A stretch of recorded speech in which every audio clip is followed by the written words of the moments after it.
Hello everyone, this is Attack the Backlog, the podcast where I, Marc, tries to make a dent in their backlog one game at a time. This episode is all about Pokemon Sword and Shield, a game that needs no introduction because if you don't know what Pokemon is, especially after the craze that was and I guess still is Pokemon Go, you are a rare and special beast, and I kind of want you to remain oblivious, and by kind of, I mean please stop watching this and remain no more the wiser. However, if you are curious, it's a game about catching animals against their will, forcing them to beat the shit out of each other until one is so weak it can't even move, and doing it all for fame, money, and glory. It's a disgusting series, and you should all be ashamed of yourselves for liking it, but also it's a pretty good time. Mixed messages and failed attempts at humor aside, Pokemon is a series I loved for many years during my younger days. Pokemon Blue is still one of my top 10 favorite games of all time, but I have been away from this series for a very long time. The last games I played through to completion were Heart Gold and Soul Silver on DS, so it's been a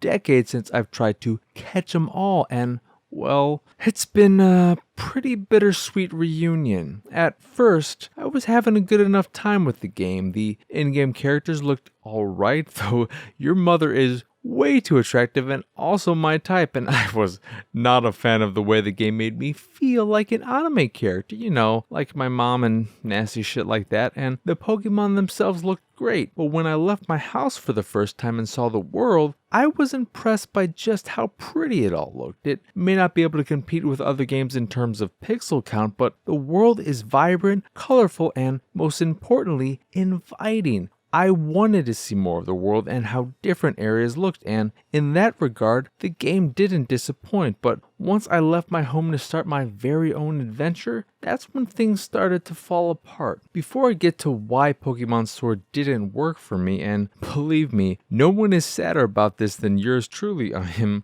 honestly a little heartbroken about it. Let me preface this all by saying I don't think the game is entirely at fault, but that after being away for so long, I didn't realize until now that I've just grown out of love with what Pokemon is today. Whatever changes have been made during these last 10 years I've been away, Pokemon is still very much so the same game I played all those years ago, and that game just isn't a game for me anymore. I think the biggest problem is that while the Switch can be a portable device, I barely ever use it as one, and regardless, I'm just not much of a portable gamer anymore. After graduating from school, it was as if a switch, no pun intended, was flipped in me, and the idea of gaming on the go became more of a hassle than anything else, and calling it a hassle isn't even the right word. I just got to a point where I no longer had the desire to do anything on the go outside of listening to music and watching the world around me, instead of having my head buried in some electronic device, whether that be a dedicated handheld or a phone. You may be asking yourself, what does any of this have to do with Pokemon? Well, for me, after playing Pokemon Sword, it became apparent very quickly that Pokemon, as it still is today, is a portable game. I know people have been clamoring to have a real Pokemon game on home consoles for years. I was even part of that group for a while, but now that I have that, I realize I don't actually want that. But then again, the Switch is the best of both worlds, right? You can play it on your big TV,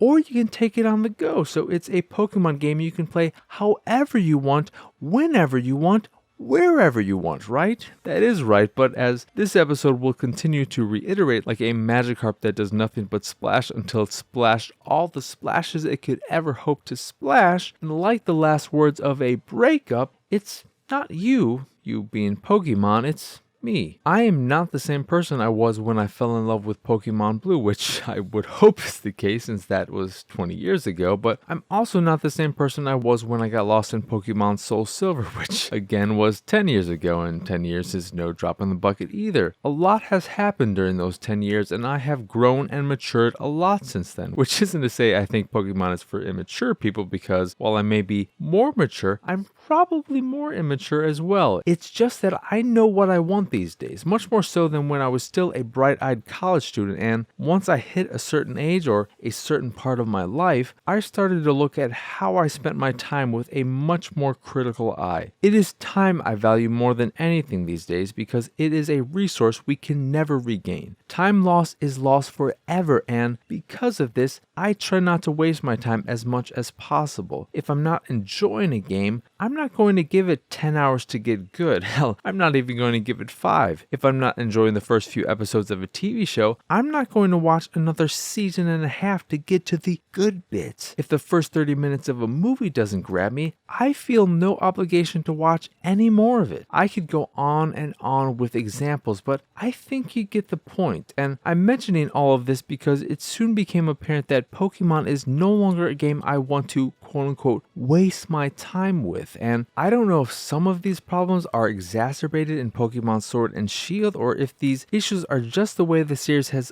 always been, and that, again, it's not you, it's me. But enough about me already. It's time I talked about the game and why I didn't enjoy my time with it. First and foremost, I couldn't care less about the story, but at the same time, I don't think I've ever cared about a Pokemon story. The story of Pokemon was always a simple one for me, and any additional story was unneeded flavor. For me, Pokemon is and always will be about two things: collecting gym badges and becoming the champion, and collecting all the Pokemon, the latter being the more important of the two. And that's exactly where Pokemon Sword lost me. At first, I had a good enough time collecting Pokemon and was, overall, enjoying my trip down memory lane, but it didn't take long for something to pop up and ruin all desire to spend any significant time trying to catch them all: the catch rate. I don't know if this is just a problem with Sword and Shield, if it's been a problem for a while now, or if it's always been this way and I just don't remember it, but the catch rate in Pokemon Sword and Shield can be infuriating at times. It took me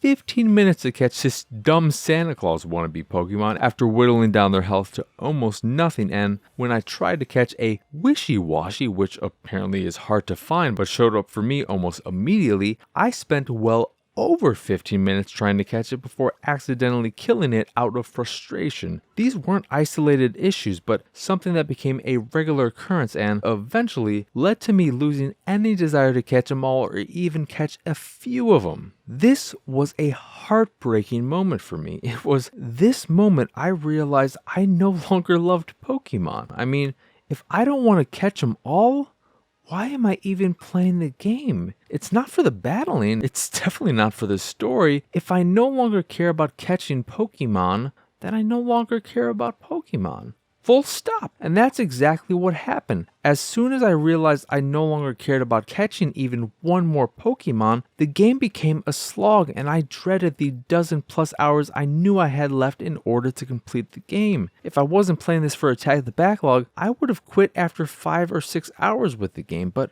I didn't. I just powered through the majority of the game, farming levels every now and again, and like with every Pokemon game, used my OP Gyarados to destroy teams all by itself. I ended up overleveling my Gyarados, who I always name Pokey after my cat, who is sadly no longer with us, to level 77, and he was more than capable of taking on any team, even the champions team. But the whole experience left me hollow and more than a little sad, like watching a movie you watched a million times as a kid, only to find out you no longer like it as an adult. There I go talking about me again, but I can't help it. My time with Pokemon Sword was probably the most reflective experience I've had with a game I've played for Attack the Backlog. More so than any other game, it's made me think about myself and who I am today as opposed to who I was 10, 20 years ago, and that's not something I was expecting. I fully expected the gaming equivalent of comfort food, a game that would remind me of happy days and make me feel warm and fuzzy on the inside, something I really wanted in that moment, but I didn't get that. What I got instead was a mirror forcing me to look at myself and who I am today and how I've changed over the years. Did I expect Pokemon to be the game to make me do this? Of course not, but the world works in mysterious ways. Now, before I wrap things up in this episode that is mostly about me and only tangentially about Pokemon, I do want to bring up one more thing about Pokemon Sword and Shield that left me disappointed. That thing is the game's addition of Dynamaxing. Dynamaxing is the act of transforming a Pokemon into a massive version of itself with increased health, stats, and all that good jazz. Dynamaxing lasts only 3 turns and is limited to only certain battles, and because of this limitation, it is ultimately a boring addition that adds nothing except an overly excessive way to defeat another Pokemon. When you defeat a fellow Dynamax Pokemon, they don't just faint, they explode. And it's not just some tiny explosion, it's a massive explosion that always left me feeling bad for the other Pokemon because exploding in a massive ball of flames is significantly more violent than just being knocked out. On top of this overly violent and excessive climax to any Dynamax fight, there is also zero strategy when it comes to using it because, without fail, every single gym leader will always save the Dynamaxing for their last Pokemon, so you never have to think about when to use the ability, and that just made the whole thing extra boring. I went into Pokemon Sword overflowing with excitement, ready to return to the world I loved for so many years, but I left heartbroken as I realized that while some things never change, other things do change. And when it comes to Pokemon, I've changed more than I thought I did. Is Pokemon Sword and Shield a bad game? No. It's just another Pokemon game, and apparently just another Pokemon game is not a game for me anymore. Anyway, that will do it for this here episode of Attack the Backlog. Once again, I am Marc. Y'all can find me on Twitter and pretty much everywhere at PXSausage. The site is, of course, pixelatedsausage.com, where you can find this podcast, the Pixelated Sausage Podcast, and unamazingly Baka, all of which are available on podcast services across the globe. You can also check out the art I make on the site, and if you see something you like, you can purchase a print of the piece you fancy. And if you fancy the site in general and anything that we do, please go over to patreon.com/pxs and support us that way. As always, thank you for watching or listening. I hope you enjoyed this here episode, and I hope you have a wonderful, wonderful rest of your day.